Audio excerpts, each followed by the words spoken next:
Ladies and gentlemen, welcome back to another episode of In the Eyes of Truth. Back with us is Cameron MacGregor. Cameron, Hey uh, everyone. don't ask the same questions everyone asks. Let it be. There's always a question in the comments. There's like a bunch of them about relations and things like that. Just let it be. Let it flow. With Cameron, we're going to discuss, first of all, because Cameron is former U.S. Navy. So this is a man that has been out to sea.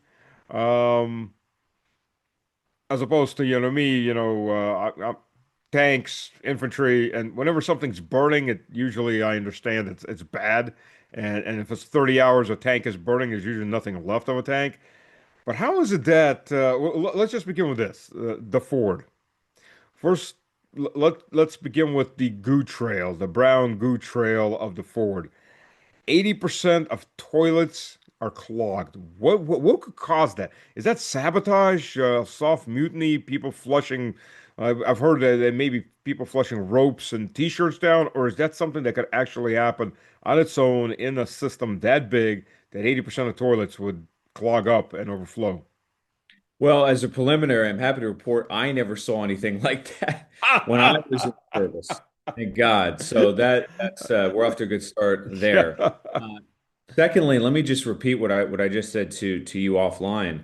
I have heard shockingly little, and bear in mind I've been out of the Navy a long time, but I still do have some friends that are in, most of whom I went to the Naval Academy with, not all of whom, but I've heard shockingly little about what's going on over there. I've heard shockingly little about casualties. I've heard shockingly little about the success of Iranian precision strikes against our equipment, against our ships. And I fully expected that Iran would be able to at least damage some of them, if not sink some of them. That's a prediction that I Mhm. made going into the conflict. I think you and I actually talked Yeah, about yeah. that. Um, but I have heard through the grapevine that morale in the U.S. surface fleet, which is where I was, and I spent my time deploying out of San Diego, and I did deploy to the Persian Gulf, the Arabian Gulf, I guess, from the U.S. perspective in It's 2000. not Trump Arabian Gulf? Well, give him time, Stubbs. Don't say it too loud. In Yeah. any case, I have heard that morale is extremely low right now across the service. And there are many reasons for that I think are structural. The first is there is definitely a retention crisis. The surface fleet, you got to remember, as it stands today, in terms of its mission statement of forward deployment, of policing the world Mhm. seas, that largely has been unchanged since the 1980s, when we had a 600 ship Navy. Today, we've got less than 200 operational ships, and how many of those are fully capable or overstretched or using older equipment? Probably a lot. So Mhm. you're talking about a force that's extremely small that's trying to fulfill a mission statement for a massively larger force from the 1980s. So that alone suggests that the strain, the stress on personnel is extreme. It's not heavy. It's not a heavy lift. It's extreme. And so I have heard through the grapevine that that sort of hardship is beginning to manifest in a real problem of morale. Could that have manifested on the Ford or other carriers that have been deployed for months and months and months? Remember that combat effectiveness, they say anecdotally, really starts to drop off at about 6 months. Yeah. Because at about 6 months, there's only but so much you can take. And bear in mind, and you know this well, being former military as well, you have to rotate people in and out, and you have to Yep. do so at a predictable velocity. Otherwise, you're going to have mutinies. It happens. It happens in major wars all the time. So, yeah, it could absolutely be the case that there is a collapse of morale and that there is a sort of mutiny. And remember that on these carriers, you're talking about a community. It's like a veritable Mhm. city state floating around 5,000 people. So all that is to say, no, I don't know exactly what's going on, but it's circumstantial evidence that things are not good. And then, of course, I've also heard that some of these ships have been damaged. We know that the Iranians have at least said that they have attacked them. Mhm. Whether or not they've actually done damage, that's another matter. But as a betting man, I'm betting that they have done some damage. Yeah, I saw some well, it's fuzzy pictures, but they're basically infrared. of one of the destroyers burning. They Yes. said was caught while it was refueling. Um, Yeah, okay. and at a minimum, just setting that aside too, the Navy has very wisely maintained these carrier strike groups at distance because they are very worried about Iran's capabilities. And obviously, I'm sure you've heard over the last few days, it seems like, and this is something else that I feared going into the conflict, Mhm. that Iran can reach all the way to Diego Garcia. So, have we seen the full payload of what Iran is capable of doing and throwing at us? Maybe not yet. Mhm. So perhaps in the days to come, we will see something like a carrier or one of the adjacent capital ships be sunk by tech that we're not prepared for.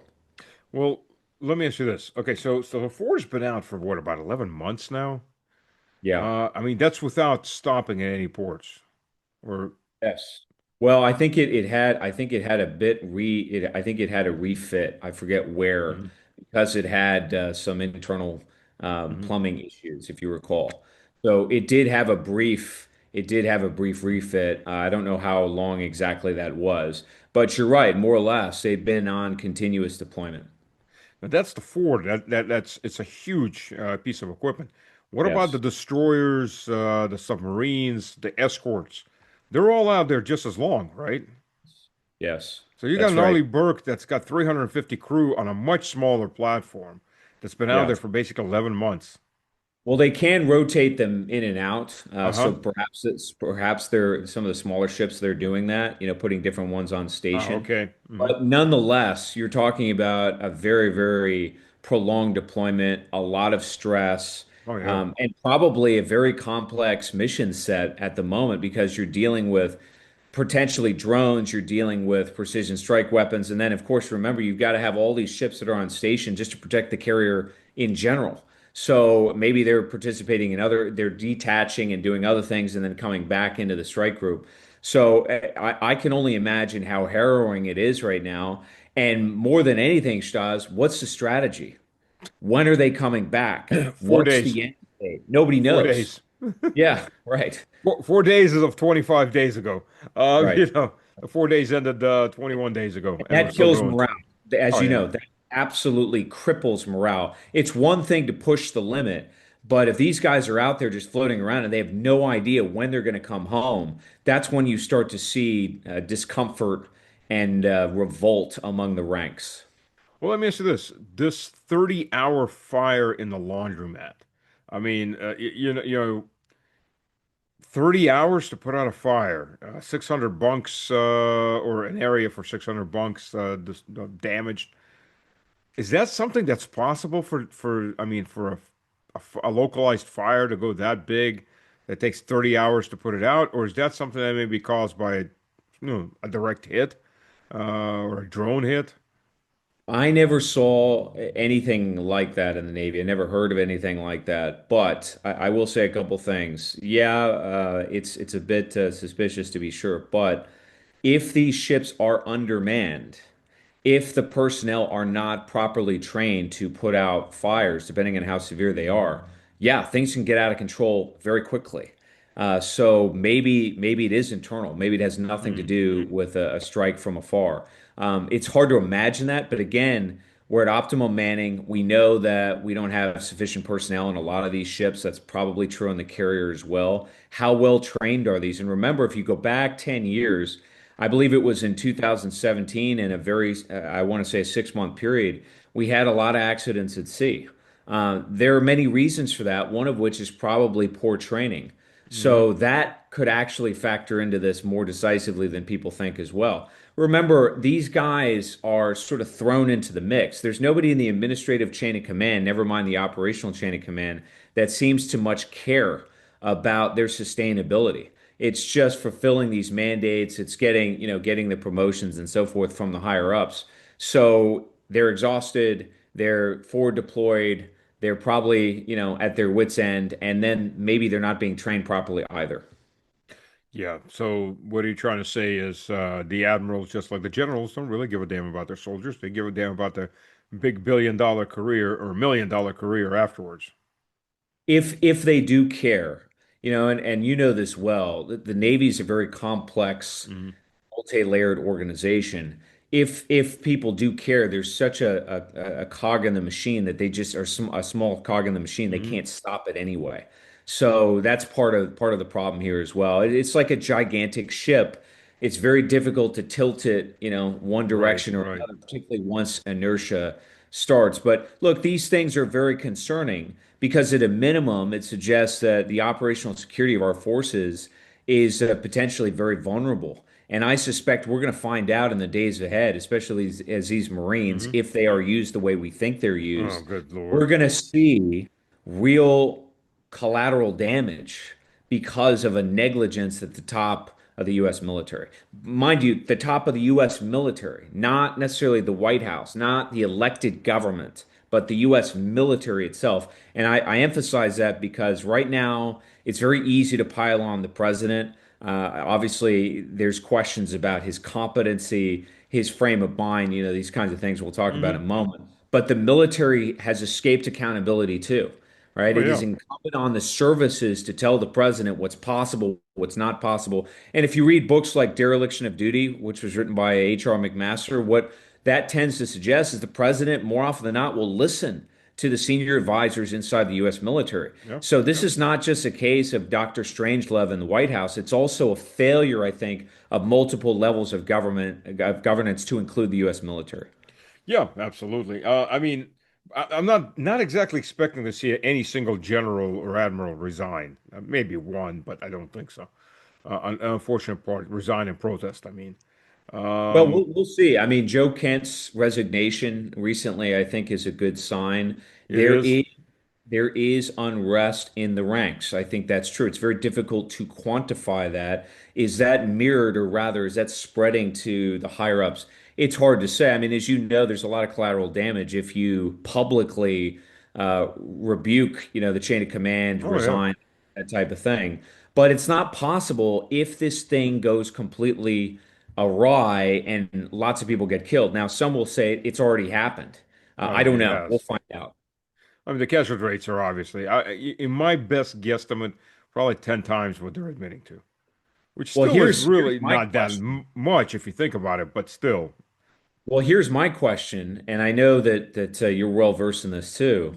We have bases strewn across the Middle East. They're getting pummeled. They're being pulverized right now. We've lost our air defenses. We've lost a lot of our radar systems. Hmm.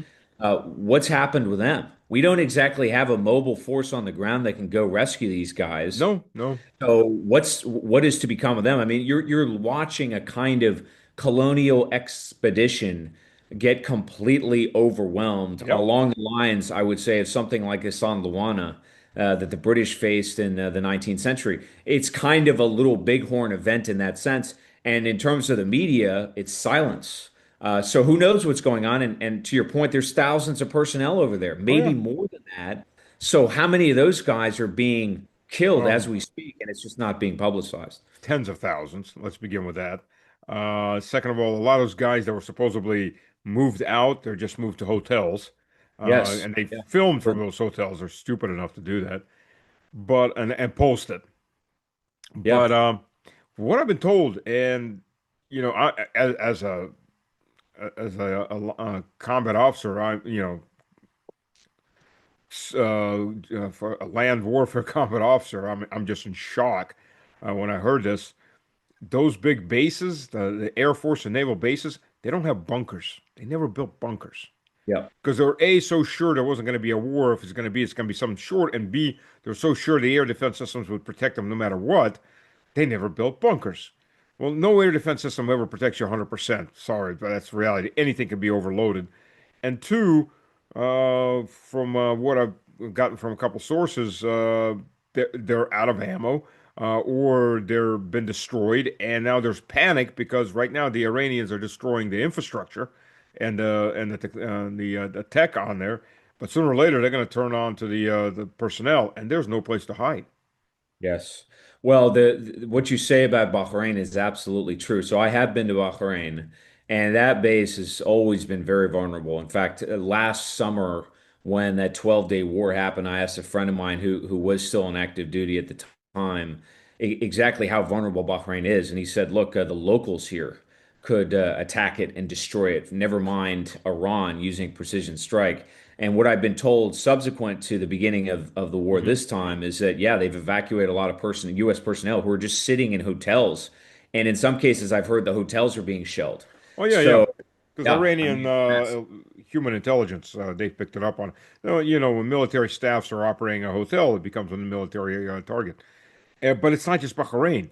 That's Fifth Fleet. Oh, completely. In Saudi Arabia is the same thing. Prince Sultan and other bases in Qatar, Yes. they never built bunkers.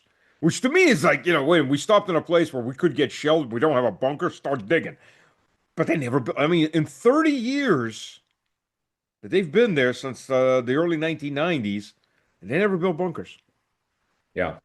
Well, and if the effectiveness of the Iranian, anti-air capability is to be believed, and they're shooting our aircraft down. That's happening. Not just refuelers either, as we Yep. know. That means we don't control the skies. So how are we going to rescue these people?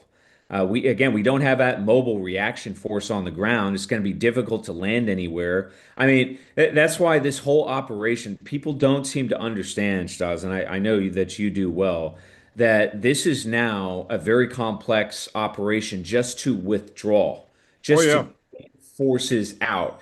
And what seems to be happening right now is that there seem to be multiple bastardized plans in response to what Iran has done happening at the same time rather than one exit strategy. Operation seize control of the straits, maybe some kind of operation to rescue these guys. And then you've got the ongoing air bombardment at the same time, the demining operations. I mean, it's a mess. It is a total mess. Well, you could get these guys out but you'd have to do it in small convoys to keep them from being a big target. But then where do you go? You go east, I mean, you go west to Jordan, and into Israel with ports that are going to get bombed. Maybe if you could really sweet talk the Egyptians, they'll let you go through Egypt. Or maybe if you really sweet talk the Islamic jihadists in Syria, that seem to be America's best friends these days, they might let you get into Turkey. But either way, you've got to move a lot of people, up to 30, Yeah. 40,000. Now, in Iraq, the Iraqi militias have allowed the Spanish, the Poles, and other nations to get the hell out. Their contingents, the Swedes, get on a plane, get out. I'm Yep. not sure what's going to happen with the Americans. I mean, you've seen the videos. The green sector, the green zone is burning. They get hit constantly. They've got to be running out of ammo and food by now. I mean, 25 days in. What's happening piecemeal is the total destruction of the U.S. Middle Eastern Empire. That's what's Yep, happening. And yep. those bases are going to be completely destroyed. And if we don't have a solid plan in the near future to get these personnel out, I've heard that there's less than 25,000 of them. It's hard to know what that number is. But if we don't come up with a solid plan soon and use these exit points, as you point out, some of which flow through the Red Sea, which again, the Houthis have not engaged yet. That's coming, I suspect. I think So, they have. There's been a ship that was burning that they said the Houthis hit. I don't know. Maybe they didn't. And apparently they've declared that they're now engaged yesterday. yeah. So, I mean, it's if it hasn't occurred yet, it's coming at any time. So they could be completely shut off. Either way, the empire, as we understand it in the Middle East, the military infrastructure, Bahrain, the naval refitting there, it's over. It's done. So we'll go back to be prior to 1991, which, if you think about it, for America, actually, America, that's probably not a bad thing. I Uh, think I would go back farther. So I mhm, think there are multiple levels here, and my guess is you would concur with this. Look, I think at a strategic level, this is the end of the Sykes-Picot Agreement in mhm. 1917. I think Arabia is in chaos. I think the Trucial states along the Gulf are finished. I Oh, mean, yeah. let's face it, they are businesses masquerading as countries as it is. Their legacies of Western imperialism and the British Empire, they will not survive. And I would go a step farther and say, I'm not sure OPEC, as structured today, will survive. Oh, yeah. And these things Yeah. obviously are a product, they're sort of franchises of the mid 20th century. This is a compound fracture and a new alliance of sorts, I think, in the background will involve Iran, Turkey, and whatever's left of Arabia in a post-American, post-Israel, post-OPEC Middle East. That's what's coming. And I think who's going to broker the deal is probably the Chinese. Chinese, Russia's in there too. By the way, on the second day, Putin was talking all of these Arabic sheiks off the ledge. They all want to jump into this war. Like, yeah, that's probably not a good idea. But yeah, the Saudis will probably survive in some form or another. They're big enough. But these Bahrain, Qatar, United Arab Emirates, all these little sheikdoms that are, yeah, I've been in Dubai once. I went to Dubai. I was director in supply chain at Halliburton. We had a big meeting for the senior directors in Dubai. So we all went down there. And I wanted to, you know me, I like history. I like, ruins. I'm, get in there. So I'm like, I was determined to find old Dubai. I want to see old Dubai. Search the internet, nothing. Get down there, start talking to locals, they start laughing. It's like historic Dubai was a mud brick fort, a small village, and like one or two piers. That's it. That was historic Dubai. It doesn't exist anymore. They just raised it. So everything there, you're right. It's a corporation, so a giant corporation masquerading as a nation, pseudo nation state. That's absolutely dependent on technology to keep it alive. It's most of them are one trick ponies, gas or oil, and desalination plants, and that's it. Without And that, they don't exist. a lot of the folks who live and work in the trucial states, these states like Qatar, they're foreigners anyway. Right. They're not even locals. They're not even organic.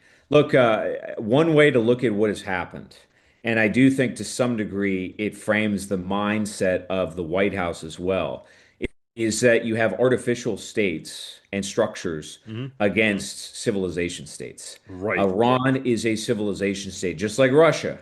You Yep. could make the argument, right, that Ukraine was never real, that it's bastardized. I know that Oh you've yeah. made that. Look, the trucial states are artificial, and so is that state created in 1948. It's not a real state like Iran. And so, as artificial states combat real civilization states, the real civilization states tend to win those battles. And that is the way that I see this conflict. The other thing I'll say is this: there is an Arab proverb that I think is very apropos, and it goes something like this: me against my brother, me and my brother against my cousin, me and my Yeah. brother and my cousin against the world. What is happening is not this sort of isolated conflict between Iran and Israel with the United States operating in the background. That's what the White House wanted to believe. I'm sure that that's what the Israelis hope for. What's happening now, I think, is a house of Islam against this sort of American Zionist axis. And Right. that is to say a couple things. One is that this strike against Iran is not in isolation from the genocide in Gaza. And Right. so, what has become, I think, this sort of villainized, ostracized Ayatollah regime is now the cause celeb across the Islamic world. And so, I think on the Arab street level, even in places like Saudi Arabia, you're going to see a shift, if you haven't already, in public opinion in support of Iran to get the United Yeah. States and the state of Israel, well, I should say America out of the Middle East and to neutralize the state of Israel completely. What exactly that looks like, I don't know, but I do think at a minimum it means the collapse of Netanyahu's government. At a minimum. It was a funny part is too, a lot of those Arab states were like, look, if as long as Israel can live like a normal state, we'll deal with it. Fine, whatever. Of course. They're there, but they can't. They just declare. What did Shmulich just declare today? Oh, we're going to annex southern Lebanon. Yes. There's no longer even a buffer zone. We're just going to annex it and build our villages there and our towns and get rid of the locals because we're just murdering them off, drive them off or murder them My off. question is, when does Egypt enter into the conflict? Because we know they've got about 50,000 troops inside Sinai. They remain the most powerful Arab military. They have a history of fighting wars against Israel. Yeah, it's been a long time since the Yom Kippur War, but inflation is powerful inside of Egypt. It's having an impact. I know that Sisi is under pressure, and everybody, especially the Israelis in the United States, assume that they're just on the take. But I have reason to believe that could change it at any moment. If it does, then you're talking about another front that I don't think the Israelis are prepared to deal with at all. So I don't see how you exit this conflict, which is a compound fracture Oh yeah. uh, in which the Israelis are isolated from the rest of the world outside of us, and we're increasingly being pushed out of the region. I just don't see how you exit this conflict without the state of Israel being destroyed as structured. I don't see how it happens. Well, I mean, the level of arrogance, because in a way, the religious fanatics, because Jewish Zionists are also heretics to to traditional Judaism, just like Christian Zionists are heretics to Christianity. Um, no other way to put it. But and I talked to a Jewish scholar. I did an interview with him, and he's talking about how it came out to be, and he's saying they, just like the Christian Zionists, they think they can push the hand of God, and if things get bad enough, because they feel that they're chosen, even though that in traditional Judaism they can't come back to the Holy Land until the Messiah comes, and because they're punished. But they've decided, we'll skip standing in a corner and we're just gonna go jump in anyways. But Yep. they believe that if they can make things bad enough, then God will come in there and wipe everybody out for them. Yep. Well, look, as we entered into this conflict, what did people say in the United States? They said that the regime in Tehran was irrational, that it was a theologically driven regime, that it was incapable of making strategic calculations, and ultimately it was a kind of rogue lunatic state. These are talking points that people like the Secretary of State, Marco Rubio, made. What we've actually discovered is that no, it's actually the regime in Israel that is thinking in terms of eschatology, that they have, it appears, no regard for a strategic framework for limited military objectives in their own interests, Yeah. and that they see these terms in Armageddon-like framing. So I think they have started a conflict that will mean the end of Israel as we understand it. Again, it's dangerous to speculate exactly what that means. But look, Iran has demonstrated a few things. The first is that they can utterly pummel the state of Israel inside and out. I mean, just as many Iranian officials have been murdered Hmm. and assassinated, well, now that's starting to happen on the Israeli Yep. side. Yep. Just as Iran's nuclear sites have been targeted, well, now Dimona is being targeted as well. So it strikes me that Iran is capable of getting control of this escalatory spiral. And it seems to me that on the borders adjacent to Israel, that's really where they're going to be overwhelmed and annihilated. I think that's the next stage of the conflict. No, you're being unfair. It's not just Israel that's driven by religious fanatics. Look at the White House. I mean, look at people like Paula White, head of the Faith Office, and I see the angels coming, coming, coming, coming. This woman made a video. I've got a clip of it on my phone, where she flat out says, Trump is the anointed of God, and to raise your hand against Trump is like to raise your hand against God. And reiterate, and she's not the only one. I mean, if she was just a one lone wag job, that'd be one thing. But she's surrounded by echelons of the same type of Zionist preachers. And the word coming in, th- several brigade commanders and at least one three-star general that came in, they start their staff meeting with, "Don't worry if we're all going to die. We die for Trump, who's going to bring back Jesus." Yes. Well, there is a certain eschatological backdrop in the United States as well. Although, from my vantage point, and I think sadly there is circumstantial evidence, and I'm going to choose my language very Mhm. carefully here. But yesterday, as you know, the president put out a tweet regarding negotiations and a sort of Yeah. temporary cessation of Hmm. hostilities in the Middle East. Now, I think that the president was misleading.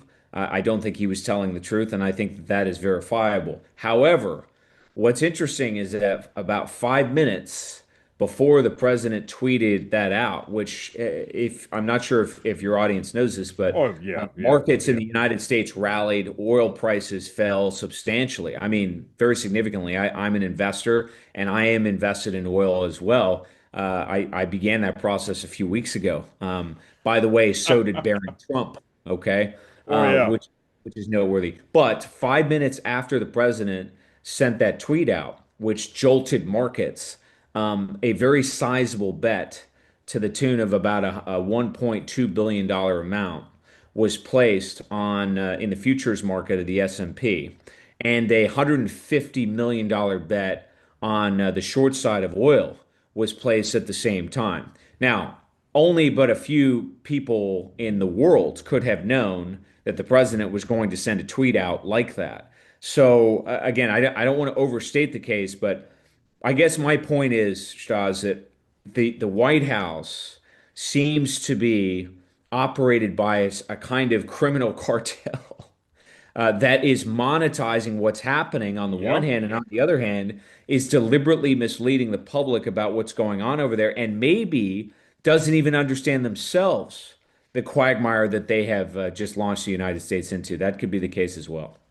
Absolutely. Well, I mean, look, this is the same president that put out the Trump coin, the Milani coin, which Yes. sucked up 30 billion, 30 with a B, billion dollars off of Yes. MAGA, half of which can barely afford to make ends meet because he's told them, yo, we're going to be buy my Trump coin and we'll all be part of one big happy family. Like, seriously? Yeah. Yeah. Well, It's look, so who is the audience for the president? The audience, obviously, on the one hand, is MAGA, but it's also Wall Street. And absolutely it's Wall Street. Trump consistently seems to virtue signal in one way, shape, or form to the bankers on Wall Street. He's gotten enormously rich since he's been president in Yep. the fall of 24. So we're dealing with a level of flagrant corruption. It seems circumstantial evidence suggests that I think is unprecedented in the history of the United States. Now, here's what's very alarming.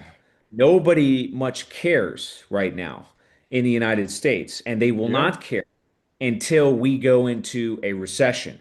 Now, I think we are on the verge of going into a recession. If you go back 30 years, a precondition of sorts for a recession is a spike in the price of oil.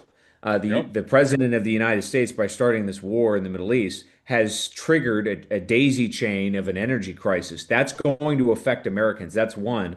The other is that we have a banking crisis of sorts that has started in the shadow banks in the United States.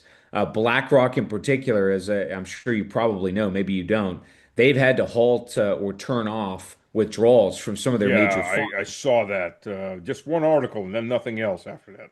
Right, right, but they're not the Lone Rangers. There's problems in Apollo and KKR. I mean, it is a $2 trillion size market that's on fire. And remember that if you go back to 2022, when the Russians went into Ukraine during this special military operation, officially they said that there's about $2 trillion in derivatives that are priced in the global energy markets. It's at least that higher today. That's also on fire.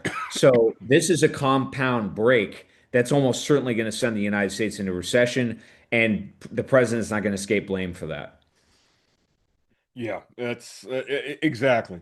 And I don't think a lot of people still understand that. I mean, his tariff policies were atrocious. I mean, there is application for tariffs in economics, not like that. That's just another tax on the consumer. And most of the consumers, I guess, were too dumb to figure it out until they got hit so hard that they had to figure it out. Because Well, people were warning. here's another component, and I know this is right up your wheelhouse, being a master of supply chains as you are. But because we have a global energy crisis and prices are rising, that means that energy, which is priced in dollars for the most part, that means you're going to have to sell dollars so Yeah. that you can raise more funds to actually pay for energy. It also likely means, and I think Iran has played this correctly, that the petrodollar as structured is over as well because it's just too cost prohibitive to continue to denominate energy costs in dollars. That means more de-dollarization. And that means that less foreigners are going to buy our debt, less foreigners are going to buy US stocks and bonds. That means the twin deficits that we already have are going to blow up. And that means likely at some point a serious financial crisis. Now, I happen to think we're already in it, Stas, but the Yeah, yeah, reality is that however you want to spin this, we have accelerated the de-dollarization and the destruction of the American monetary empire on top of destroying the Middle Eastern empire. So, what a disaster this entire thing has been. But the American people don't know it yet. They're yeah, going to find out. I yeah. just think it's going to take a few more months. U.S. is already in that sovereign debt crisis. It's just spinning around the edges of the rim, but it's still getting sucked in because there's no money to pay to service the loan, not to service the debt and get rid of the debt, but service the interest you have to borrow. And once you get in that, it's like those people. I'm sure you've seen people that have a stack of credit cards that thick because they're moving the balance from one credit card to the other, but they're still charging on top of that. So, and they're earning, they're still getting charged percentage. So sooner or later, you just run out of credit cards that you can move debt around to, and everything else is filled up because they're still spending. It's the same thing. I mean, it's absolutely the same thing. Um, and you're right. I mean, I haven't been in the U.S. since 2018. You're in there right now, and I'm watching the videos, I'm reading some of the articles. Young people can't afford houses, they can't afford cars, they can't afford anything. Well, the situation economically for the masses Hmm. is it's just very fragile. It's paycheck to paycheck. We know that, but what I have concluded over the last few weeks, and I have always been somewhat suspicious of Donald Trump. I'm not sure that he was ever an above board businessman. There's no question that he is a sort of marketing guru Hmm. that is a master of self-promotion, but I never saw any real executive talent or substance there. But I think what we're dealing with may be worse. This may be Donald Trump may be America's bad emperor. He may be a sort of corrupt Caesar on par with Nero. And he may have a similar end. I mean, I do not think it is outside the realm of possibility. And in fact, I did an interview late last year in which I said the same thing. I think if this gets completely out of control in a public and unignorable fashion in the United States, I could see the 25th Amendment triggered against the president. Remember, Section 4 is for incapacity. Hmm. We've never seen that triggered. No, no. That could happen. That could Yeah. happen. If this Operation Retake the Straits of Hormuz actually goes forward and we lose a lot of Marines, I think the Secretary of Defense or the Secretary of War, Hegseth, is gone at a minimum. But that will just start the daisy chain. So we're very close to something like that happening. But I just want to emphasize again, I think that the president, this is not just about corruption. This is not just about sort of executive incompetence. This may be a personality type that's sort of our version of Nero. That Yep. could be the case.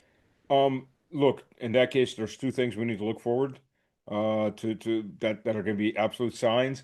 One, if he makes all the wives of all the senators become whores to pay off the debt. Right. I'm not gonna go down that road any further whether they'd like that or not. That's up to anybody listening to decide.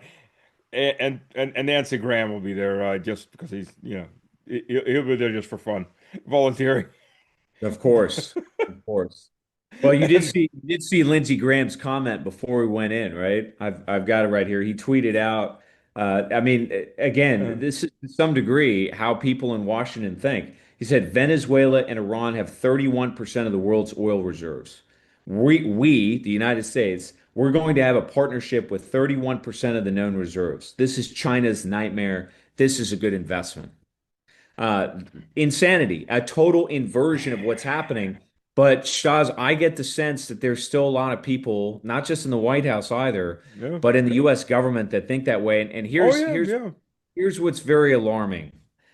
Even if President Trump is removed, that's not going to fix anything. Oh We have no. an entire Yeah. structure of government, and this is where I've used the term succession, that is systemically broken. We mentioned the Pentagon earlier. There's obviously failure, I would say categorical failure inside the intelligence community. All of these various entities of government are culpable in this disaster. and Yep. are, I think, Yep. systemically corrupt. So if the president goes down, if he's forced to resign or he simply resigns, that's just the beginning of a massive purge that's necessary to clean up the United States. I mean, we could be looking at something like what the Russians went through in the 1990s in America. It's possible. Yeah, but that means there'll be several Americas by the end of that point. Because Maybe, maybe. yeah. And by the way, the second point was, does he have a favorite horse? Yeah. Well, probably does. He probably does. Well, when it becomes a senator, you know you're screwed. Yeah, it's the which it may be smarter than some of the senators sitting there right now. Probably would be smarter than some of the senators sitting there right Probably. now. Probably. Certainly less self-harm, that's for damn sure. You know, this is about 15, 16 years ago.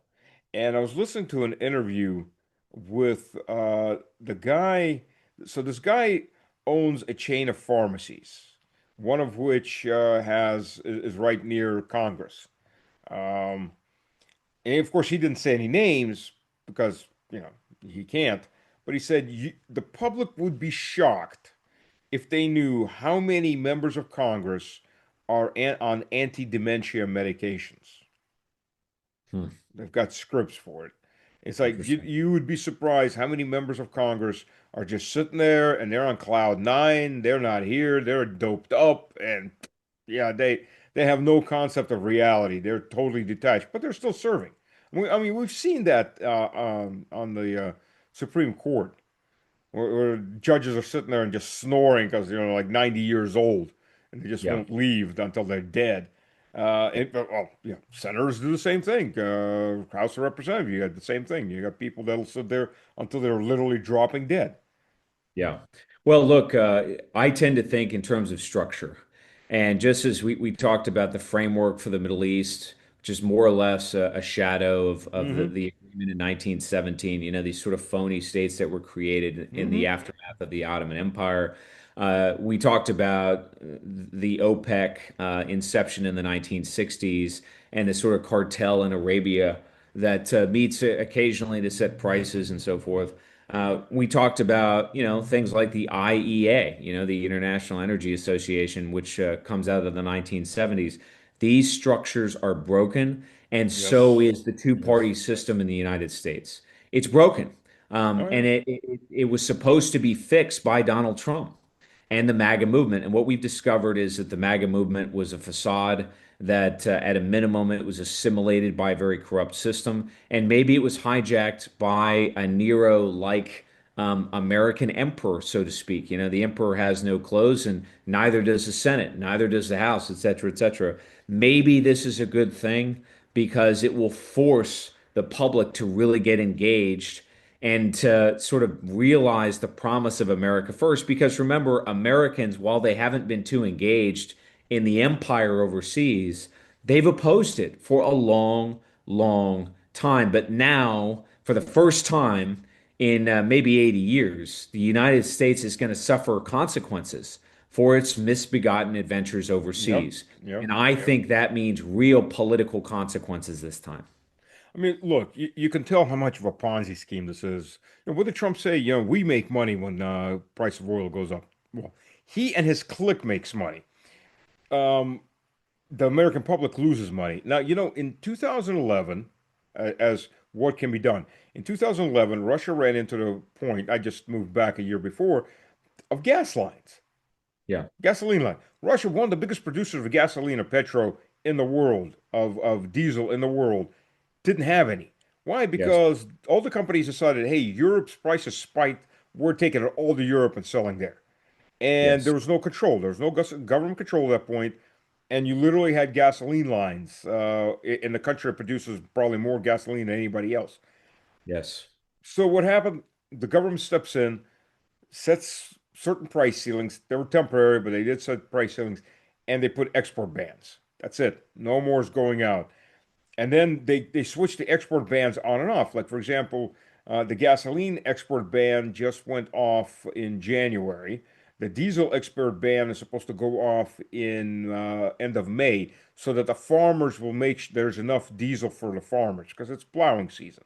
Yes. It's time to get out of there and keep the prices from skyrocketing up because that affects the cost of food and everything else, down the chain, supply chain. U.S. could do that, could quite easily do that and save the public a lot of pain. You think Trump's going to do that? Well, what I think is as follows. We have come out of a world in which you had reliable energy security in the Western world Yep. for a long, long time. And as long as you have energy security, as long as you can feed the population, you can shelter the population and protect the population. And protection means a lot of things. It doesn't simply mean from invaders from the south, for example. It also means relatively affordable cost of living. We're now Right. entering into a world in which there's going to be a lot more insecurity. It's going to be hard to anticipate how much insecurity. Look, the shale revolution changed everything in the United States. There's no question about that. But we've had a lot of malinvestment. The energy sector has been neglected. We haven't built sufficient refineries or Right. pipelines. These things can't just be turned on, as you know. They require a sort of whole of government and private sector approach.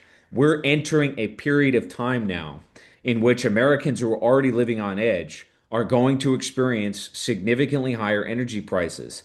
We're going to have to see how they react, but history suggests that when you test social cohesion like that, that's when you get a combustible political situation. And that is what I expect to see happen in the United States. Yep. I do too. And Europe's going to hit that. Europe is ready to begin to hit that. And Europe's Southeast there. Asia. Yeah. They're there. Europe is Yep. there. They have a cost of living crisis already. They've got a bond market crisis already. They've got fiscal deficits, and they don't have a whole lot of answers either. I mean, depending on what states you're looking at, I know the Southern European states fare a little bit better, for example, than the West European states do. But, states like Germany, for example. But the fact of the matter is that a fraught political landscape meshed with a mass number of migrants that are dependent on government services and subsidies that they can't afford, combined with a cost of living crisis. And now you add surging energy costs everywhere. And they're Oh not yeah. surging a little bit, they're surging by, a sort of exponential margin. That means you're going to see governments fall. That's what's coming. Cameron, but here's the problem that everybody's focusing on the surge in price. But here's the big problem. It's not just a surge in price. It's in it's in availability of energy resources. They're Yeah. literally, you just took off 20% of the world's oil and Yes. gas off the Yeah. market to bring Yeah. to economic exploitation, to bring a new field to economic exploitation, 3 to 5 years. Yeah. Build a Minimum. refinery, 5 years. Yeah. Minimum. That's the reality of it. Yes. And these, Yep. the damages I'm looking at from the photographs, I mean, I haven't been a supply chain director building these things. Um, in EPC company I work for, the you know just the photos I'm looking at from Qatar, um, and it may be much worse, but I'm thinking Oh, a yeah. year and a half to 2 years to get them back online. Minimum. Maybe maybe much worse.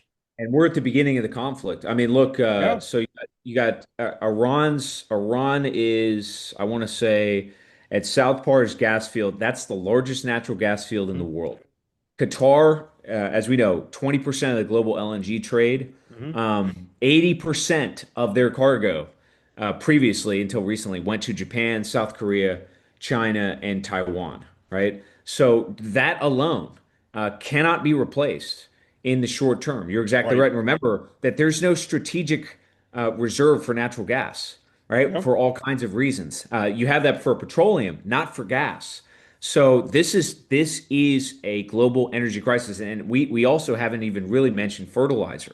So Oh a yeah. substantial portion of By the fertilizer. way, yeah, that was, by the way, my next point was there will be starvation in Europe this year. N Not nationwide, but in the subclasses, the lower classes will be starving. There'll be deaths from starvation. Yeah. No, look, I mean, to say that the situation is bad is it's an understatement, and it's obviously compounded by the fact that you have layers of bureaucracy. You've got this thing called the European Union. You've got these defective parties which are incapable of rapidly responding to the national interest. This is what people don't seem to understand is that, again, you look at the United States, starting this war in Iran is a complex compound fracture, but there's no political organization of scale that exists to rapidly fix it.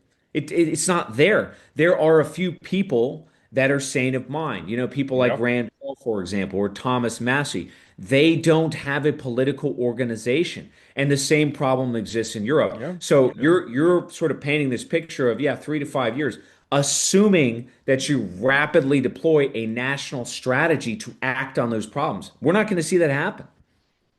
Iran, the good thing for Iran is its deep rear is Russia and China. And Russia and Yep. China will put Iran back on its feet and rebuild it. Who's going to Sure. rebuild the Iranian neighbors? Who's going to rebuild Qatar? Who's going to rebuild Bahrain? Who's going to rebuild, well, the Emirates, their infrastructure. I'm not even talking their business infrastructure, just their oil and gas infrastructure. First of all, if they're doing it themselves, they got to suck out a lot of money that they've got to invest in the U.S. out back to home to start rebuilding all of that. Yeah, Billions of tens of billions of dollars worth of damage. And they're not going to get any revenue coming in while this is happening. that's That's right. it. The revenue stream's cut. And that Zero. means their governments are going to fall because Yeah. it's that revenue that satiates the populations who, in many cases, don't even like them. I mean, we've seen Yeah. this in Bahrain. The monarchy there is not popular. I have real doubts that the House of Saud is going to survive this because you've got to provide revenue to your populations. If that's disrupted in a meaningful sense, a population that's already sort of exercised because you don't do anything about the tens of thousands or hundreds of thousands being butchered by the Israelis, all of a sudden it all converges down upon you. It's a very simple formula. You got to feed the population, you got to shelter the population, and you got to protect the population. If those mandates are not filled, then you get a Sri Lanka-like collapse. And that is Yep. what I think could Yep. happen across the Middle East. Iran is the big winner. And you know what's amazing about this, Shaz? I'll just say a few things about this because I don't want to relitigate old territory, but going into the conflict, virtually every Western analyst said that Iran was the disadvantaged power, that it was facing colossal power from the United States and Israel. But the fact of the matter is that if you looked objectively at it, whether you're talking about geography, you're talking about Hmm. strategic alliances, you mentioned Russia and China, you're talking about tactical advantages. Iran had all of them, and they had one thing in particular that I think people are still missing. Who has the modern military in the contest? Is it the United States? Is it Israel or is it Iran? No, it's Iran. Yeah. The warfare has changed. I mean, again, you've seen it firsthand. Absolutely. It's not simply that drones can do a lot of damage, it's the entire structure of your military industrial complex. Ours is a 20th century platform, theirs is a 21st century platform, and they are winning as a result. Absolutely, absolutely. So we're going to see. It's going to be very interesting. I think by the end of this decade, there's going to be quite a few different countries on the earth, or quite a few countries that are gone. I mean, look, as you said, Qatar is it's a business. All these countries are business. At what point do they go? We've got our trillions stashed away.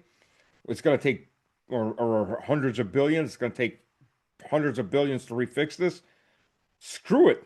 Close shop and leave and go have the best life you could ever have off the money that you've gotten. And the people that are stuck there, well, the government just left. Do with it what you want.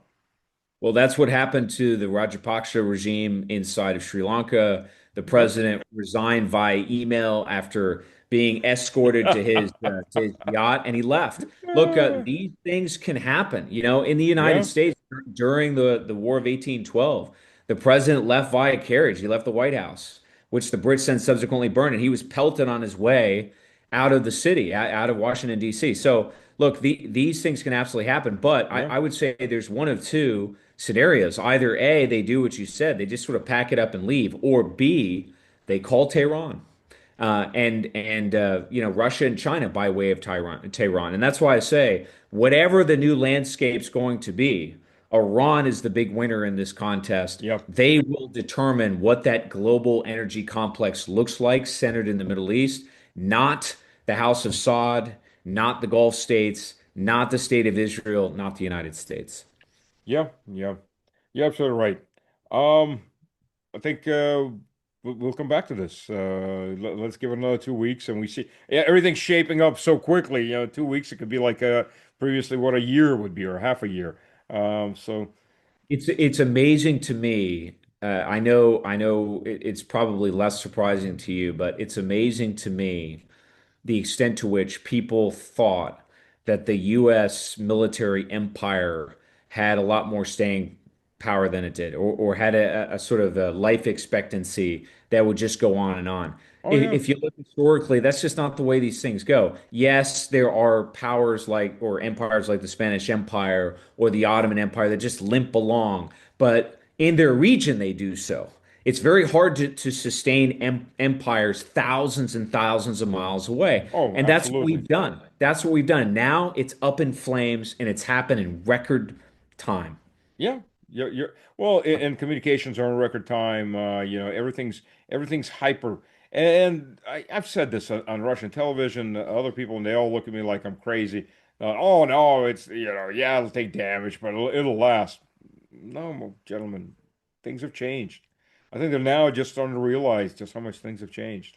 Well, here's my question. I guess the parting question for you, and we can revisit this in a couple weeks or months or what have you. But 2 weeks, I you think, know, would be a good revisit. people here, Uh-huh. people in the United States Mm. are playing geopolitical chess in their minds. This is what you see on Right. Twitter. It's always about the sort of tripartite world, the Chinese, the Russians, America. The impression that I get is that the Russians and the Chinese do not believe we acted as stupidly as we have, that they are confounded by the actions that we've taken. And I think they fear the sort of lunatic sitting in the White House. What I don't see is a sort of opportunistic sentiment yet, anyway, in the Russians and the Chinese to jump into this at all. They're Uh, just sort of saying, okay, I want to contain the damage and avoid this rogue state called the United States/Israel. That's the sense I get. Russia is on both sides of that fence. On the one hand, we want to contain this and we want to contain the damage. On the other hand, Russia is actively helping Iran. Of course, Yes. nobody Yeah. admits it. I mean, Russian drones, straight up. Zelensky was crying about that. Yes, Russia is active. China was a lot more standoffish, but I think China is now taking a good look at it and going, I think these guys are going to win. So Yes. that standoffishness is going away very quickly. They're getting more hands-on. Yeah. Now, will that mean that China is going to go after Taiwan? Maybe. Maybe it's that time. Why wait? Why wait till the Americans pump in more equipment into Taiwan? Well, U.S. we'll see. Navy's down. Go for it. Yeah, I mean, look, the Chinese are a merchant power. They really are. They always And were. I think they're shocked by this because they were not actively trying to sabotage the petrodollar. No, They they were not weren't. actively trying to change the euro dollar system. But I think what's happening is that they've been left with no choice. Yeah. And I think for the Russians, supporting Iran was always on the table.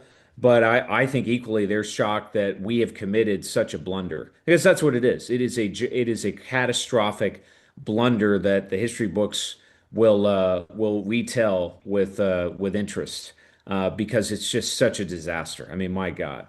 But the U.S. is not alone. Look at India. Modi screwed the pooch in so many ways at such bad timing. He betrays Russia, he betrays BRICS in general, he betrays Iran, puts everything on Saudi Arabia. Saudi Arabia's gone. I mean, Yeah, that's it. You're not getting that oil. And Modi is left. Well, he's got his little medal that he got at the Knesset, yeah, that's true. That's so true. he can hold on India's to in a that. very India's in a precarious situation to be sure, but we'll have to see how it shakes out. I Yep. just it is a question of when do Western populations and specifically Americans wake up to sort of cry uncle because and if and until that happens, this is going to get worse and worse. I mean, Oh we're yeah. on the escalatory ladder. I do not see the president affecting a swift withdrawal from this. And as we said at the beginning, in this context, even a swift withdrawal, which is the right move, accept defeat, accept the mistakes you made, and get out, even that is extremely complicated. Exactly. and the East Asian stock markets are collapsing today. It's only a matter of time before that catches up with Wall Street. I mean, the Absolutely. reality is what the reality is. Yeah, So we'll that's see. right. Cameron, That's right. let's come back 2 weeks from now. I think there's going to be more than enough new insight, or maybe next week, or maybe we won't be here. Who the hell knows? You know what I'll end with, you know what the sad joke of the 70s and the 80s in the US was? No, What do you want to be if you grow up? that's right. So, and we're back to that. We're now back to that. We've got a bunch of old men who are psychotic, out of touch with reality, and maybe leading us into a world war. I mean, nuclear world war. Well, Einstein said it best, didn't he? The difference between genius and stupidity is that genius has its limits. Yeah, exactly. And I'm not putting any bets on stupidity. That's right. Everybody, thank you. Thank you very much for joining us. We will be back. Cameron will be back, and we will discuss hopefully a peace deal. But I've got big doubts on that one. So we'll see where we're at in 2 weeks or in a week. Talk Thank you, soon. everyone. Thanks, Cameron. Cameron, by the way, before I forget, where can the Yeah. people find you? Oh yeah, so you can find me on YouTube. I'm at Neo-Masculinity, or just type my name in, Cameron MacGregor. YouTube, you'll find me there, and then on Substack as well. That's Men in the City Substack. Those are the two best places. Excellent, excellent.